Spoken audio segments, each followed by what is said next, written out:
front of me is REALME GT8 Pro, and today I would like to show you how you can delete Google search bar from home screen.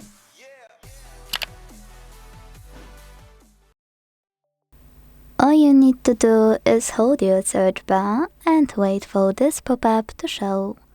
When it does, click on it and confirm your choice in the second one. So when I do that, as you can see, my search bar was successfully deleted. If you wanna restore it though, don't worry, I got you.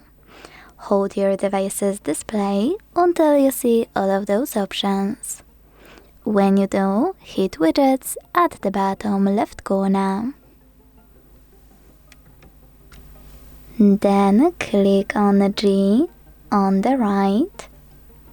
Select Google, swipe to the left, and hit Add under search bar. Now you can hold it, move it around, and place it wherever you want to.